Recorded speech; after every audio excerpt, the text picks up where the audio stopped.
सम्प्रणम्याथ कुमारान्नारदं मुनिं ब्रह्मविद्यां प्रवक्ष्यामि गुह्याद्गुह्यां सनातनीम् अज्ञानतिमिरान्धस्य ज्ञानाञ्जनशलाकया चक्षुरुन्मीलितं येन तस्मै श्रीगुरवे नमः। अब कह रहे हैं, एक उदाहरण के द्वारा समझाने जा रहे। क्या समझा रहे कि यथा सौम्य पुरुषम गांधारेभ्यो अभिनद्धा अक्षमानीय तम ततो विजने विसृजत। क्या कह रहे हैं? हे सौम्य, हे शिष्य, गुरु जी को शिष्य को संबोधन करके, हे शिष्य, पुरुषम गांधारेभ्यो, एक पुरुष को गांधार देश से लाया जाए, एक पुरुष को गांधार देश से लाया जाए और अभिनद्धा, उसको क्या कर दिया जाए? बांध दिया जाए। किसको बांध दिया जाए? अक्षम, आंख को, ठीक है ना, आंख को बांध करके लाया जाए। तम ततः उसको वहां से लेकर बिजने, जंगल में, है ना, अरण्य में, विसृजे, छोड़ दिया। वहां से गांधार देश से आंख में पट्टी बांध करके, आंख को बांध करके जंगल में ले लिया जाए और वहां छोड़ दिया जाए। स यथा, वो जिस प्रकार क्या करेगा? तत्र, उस जंगल में, प्राण उदंग क्या है, धरांग वा विसृष्ट तस्य यथा अभिनहनम प्रमुच्य प्रभुर्यादेतां दिशं गांधारा एतां दिशं व्रजेति। स ग्रामात् ग्रामं पृच्छन् पंडितो मेधावी गांधारान् एव संपद्यते एवं यह आचार्यवान वेद पुरुषो वेद। क्या कह रहा है? स यथा, जिस प्रकार, पूर्व दक्षिण, पूर्व पश्चिम उत्तर दक्षिण, किस तरफ जाओ, समझ पाएगा नहीं, क्योंकि उसको ताक बंद करके लाया और जंगल में छोड़ दिया गया। जंगल में रास्ता होता ही नहीं, रास्ता ऐसा जगह छोड़ दिया जहां से रास्ता ही नहीं है। अब वो जाए तो किधर से, कैसे जाए? अब क्या है? दिग्भ्रम हो गया, ठीक है ना। विशिष्ट तस्य अभिनहनम प्रमुच्य, वो क्या करेगा? किसी आप्तवक्ता को क्या करेगा? पूछेगा कि गांधार देश कहाँ है, ठीक है ना। प्रभुर्यात् एताम दिशम गांधारा, तो वो क्या करेगा? यथार्थ वक्ता क्या करेगा? इस तरफ जाएंगे तो गांधार देश पहुंच जाएंगे, रास्ता दिखा दिया। दिशम ब्रजेत स ग्रामात् ग्राम, वो क्या करेगा? ग्राम से ग्राम पूछते हुए अगले ग्राम को जाएगा। क्या करेगा? मुझे गांधार देश जाना है, किधर से जाऊं? और आगे एक ग्राम पार करेगा, फिर पूछेगा मुझे गांधार देश जाना है, किधर जाना है? तो ग्रामात् पृच्छन, पूछते हुए, वो जो मेधावी पंडित, गांधार देश की पंडित मतलब पुरुष, गांधार ने वो संपत्ति गांधार देश में पहुंच जाएगा। ऐसे ही आचार्यवान पुरुषो, ऐसे ही आचार्यवान पुरुष, वेद मतलब ज्ञाता, जो धीरे धीरे आप्तवक्ताओं से पूछते हुए अपने गंतव्य को पहुंच जाए, वही आचार्यवान पुरुष वेद होता है, मतलब ज्ञाता है। कहने का तात्पर्य समझ में आया? क्या कहना चाह रहे? आपने जो जीव की व्याख्या की है ना, कि अधिकारी का विषय चल रहा था ना, अधिकारी कौन है? तो जो अधिकारी है कैसा है? जो पूछते हुए धीरे धीरे अपने लक्ष्य स्थल तक, गंतव्य स्थल तक पहुंच जाता है, वही पुरुष क्या है? आचार्यवान, आचरणशील पुरुष क्या करता है? भगवान को प्राप्त करता है।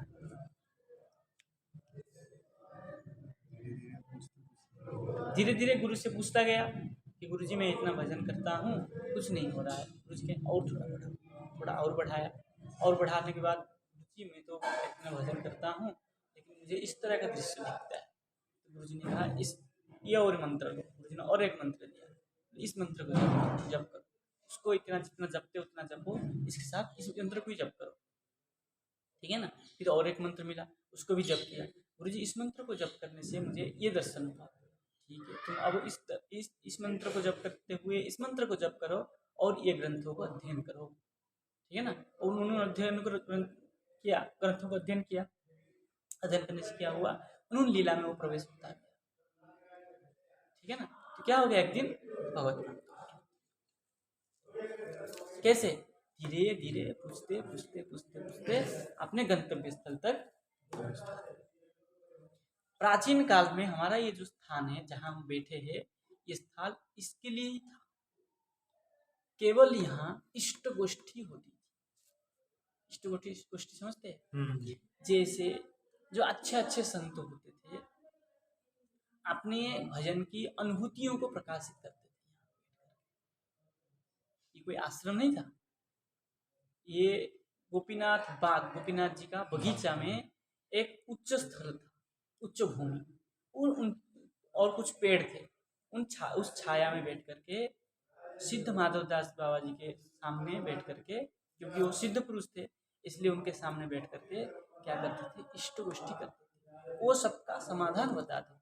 महाराज जो जैसे किसी ने भजन में बैठा, भजन करते करते क्या हुआ, कुछ लीला दर्शन कर रहा था, उस लीला में अधूरा में ही उसका ध्यान,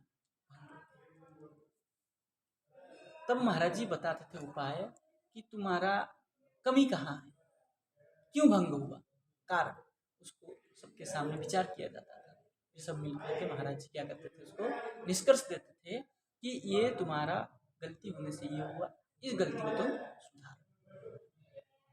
किसी व्यक्ति भजन करता था, रोज कुछ ना कुछ उसको अनुभूति होती थी, कुछ कारण वजह तो उसका अनुभूति बंद हो गई, तब वो समाधान शंका करता था, महाराज जी मेरे ऐसे ऐसे हो गया। तब उसका ढूंढा जाता था कि उसका अपराध क्या हुआ, क्यों नहीं हो रहा है। जब वो रोज होता था उसका अनुभूति, तो आज क्यों नहीं हो रहा है, उसकी विचार करते थे, उसको विचार करके उसका समाधान करते थे। तो धीरे धीरे आदमी क्या करता था, संत जन जो होते थे धीरे धीरे अपने ऊर्ध्व गति की ओर जाते थे, भजन में परिपक्व होते थे, भगवान की लीला दर्शन रोज करते थे।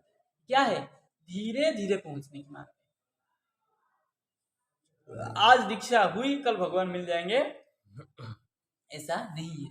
जैसे अंध शिष्य, गुरु क्या करते हैं, उसको पट्टी बांध के ले आते, अब तू यहाँ भजन करो, और पूछते पूछते पूछते पूछते तुम जहां से आए हो नित्य धाम से वहां तक पहुंचा। तो गुरु से रोज पूछता रहेगा कि मैं इतना भजन किया, ये हुआ ये हुआ। अपने गुरु जी और बताएंगे, अपनी अनुभूतियों को बताएंगे गुरु जी।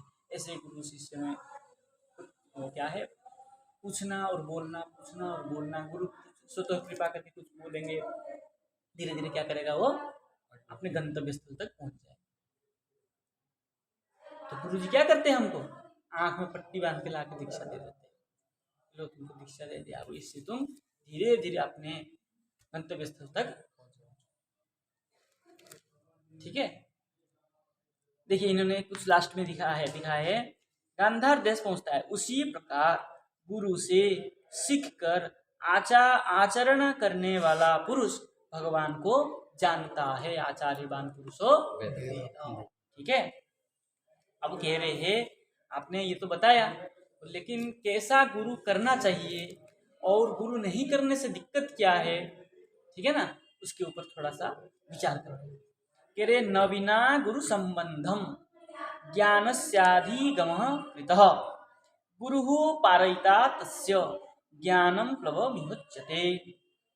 कह रहे गुरु संबंधम बिना, गुरु के संबंध के बिना ज्ञानस्य अधिगमः न कृत, ज्ञान का जो अधिगम, अधिगम मतलब बोधन, जिसको क्या कहते हैं, ज्ञान का जो हमने जाना, जो हम ग्रंथों से पढ़ा, उसको हृदयंगम गुरु के बिना नहीं कर सकते। ठीक है, और क्या है, बोले पारयिता, तस्य गुरु पारयिता। पारयिता क्या करते हैं? तस्य, ऐसे शिष्यों का, गुरु क्या है? पारयिता, पार कराने वाला, गुरु पार कराने वाले। अतः और ज्ञानम प्लवम, ठीक है ना, तस्य गुरु पारयिता, गुरु जो पार कराने वाले हैं, किससे? भव सागर से। गुरु जो ज्ञान देंगे पार करने के लिए, वो ज्ञान कैसे है? प्लवम मतलब संसार से, यह संसार, यह प्लव, यह मतलब यह संसार से, प्लव मतलब नहीं, तारण, पार करा देंगे, पार करा देंगे। तस्य क्या? तद ज्ञानम, उस ज्ञान से, प्लव यह उच्यते, क्या है? संसार से पार हो जाएगा, ऐसा कहा गया है। बोले ठीक है, मोक्ष धर्म में कुछ गुरु का लक्षण बताया गया। आपने कहा गुरु आवश्यकता है, गुरु के बिना संसार पार नहीं हो सकता है। गुरु का संबंध होने पर ही क्या होगा? ज्ञान होगा। जो वास्तविक ज्ञान है वो गुरु के संबंध से ही होगा। तो बोले गुरु कैसा होना चाहिए, किसको गुरु बनाऊं? प्रश्न होगा तुरंत ही। बोले आपने कहा गुरु बनाना चाहिए, बोले गुरु कैसे बनाऊं, किसको बनाऊं? क्या जो मिल जाए उसको गुरु बना दूं? बोले नहीं, गुरु कैसा होना चाहिए? त्रिषु वर्णेषु संभूतो मामेव शरणागतः शरणं गतः नित्य नैमित्तिक परो मदीयाराधने रतः और आत्मीय परकीयेषु समदेशिक उच्यते। गुरु कैसा होना चाहिए? त्रिषु वर्णेषु संभूत, ब्राह्मण, क्षत्रिय, वैश्य, इन 3 वर्णों में ही संभूत होना चाहिए, मतलब उसका जन्म होना चाहिए। अगर ब्राह्मण, क्षत्रिय, वैश्य इतर होता है तो उससे दीक्षा नहीं लेनी चाहिए। और कैसा होना चाहिए? हो मामेव शरणं गत, जो मेरा शरणागत हुआ हो। 3 वर्ण में हो लेकिन मेरा शरणागत नहीं है तो उसको गुरु नहीं बनाना चाहिए, भगवान कह रहे स्वयं। और नित्य नैमित्तिक पर होना चाहिए, नित्य प्रत्येक दिन नित्य नैमित्तिक कर्म करने वाला हो।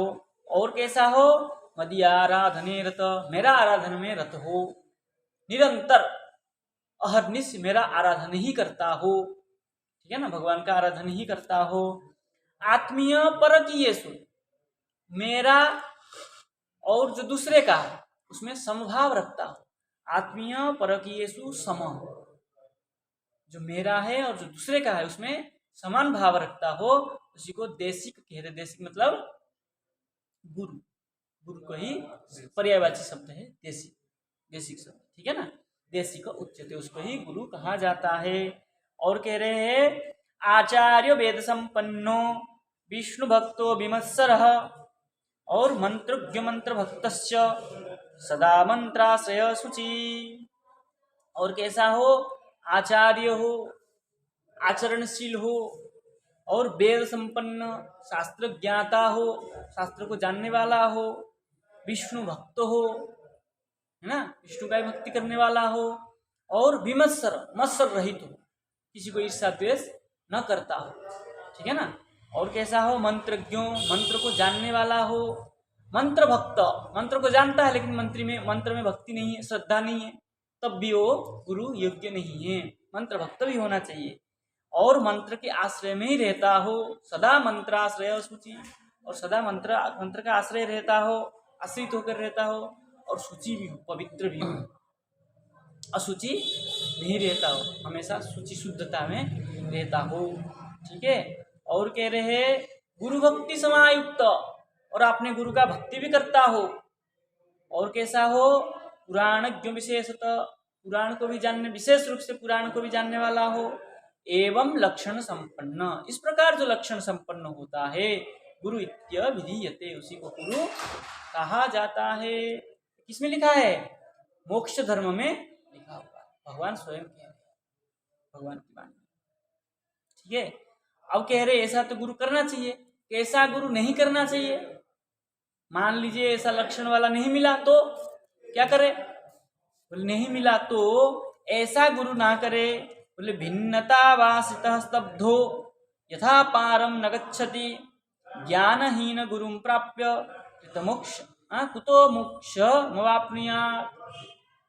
बोले जो भिन्नतावाश्रित हो, भिन्नता मतलब जिसमें उदाहरण जैसे टूटी नौका हो, नौका छेद हुआ हो, क्या छेद वाला नौका में आप पार कर सकते हैं? नदी पार कर सकते हैं? डूब जाएगा, बीच में जाकर के पानी भर जाएगा। इसलिए भिन्नता आश्रित न हो। आज दुर्गा की पूजा कर ले, कल काली की पूजा कर ले, कल कृष्ण की पूजा कर ले, परसों गणेश की पूजा कर ले, भिन्नता आश्रित ना हो, एकाश्रित हो और स्तब्ध ना हो। गुरु जी भजन कैसे करूं? ऐसा ना हो कि कुछ प्रश्न पूछने पर स्तब्ध हो जाता हो। ऐसा पारम न गच्छति, ऐसा गुरु पार को नहीं लगा पाएंगे। तो ऐसा गुरु नहीं करना चाहिए जो स्तब्ध हो और भिन्नता आश्रित हो, प्रत्येक दिन भिन्न भिन्न आश्रित हो। ऐसा गुरु नहीं करना चाहिए। बोले ज्ञानहीन, जिसको कोई ज्ञान ही नहीं है, ज्ञान होगा तब तो कुछ बोलेगा, नहीं तो स्तब्ध ही रहेगा। तो ज्ञानहीन गुरु प्राप्य, अगर ज्ञानहीन गुरु प्राप्त हो जाए, बोले कुतः मोक्षम अपनीयात्, तो मोक्ष कहाँ से प्राप्त होगा, है ना। इसलिए कैसा कैसा गुरु निषेध किया है? बोले भिन्नता आश्रित, स्तब्धो और ज्ञानहीन, ऐसा गुरु नहीं करना चाहिए। ठीक है ना। ये गुरु के विषय में व्याख्या किया। इसके बाद में हम अनुबंध में चल रहे थे, तो अधिकारी के विषय में चल रहे थे, तो अधिकारी विषय में ये अधिकारी के विषय में कह दिया। अब दूसरा आ रहा है अधिकारी के बाद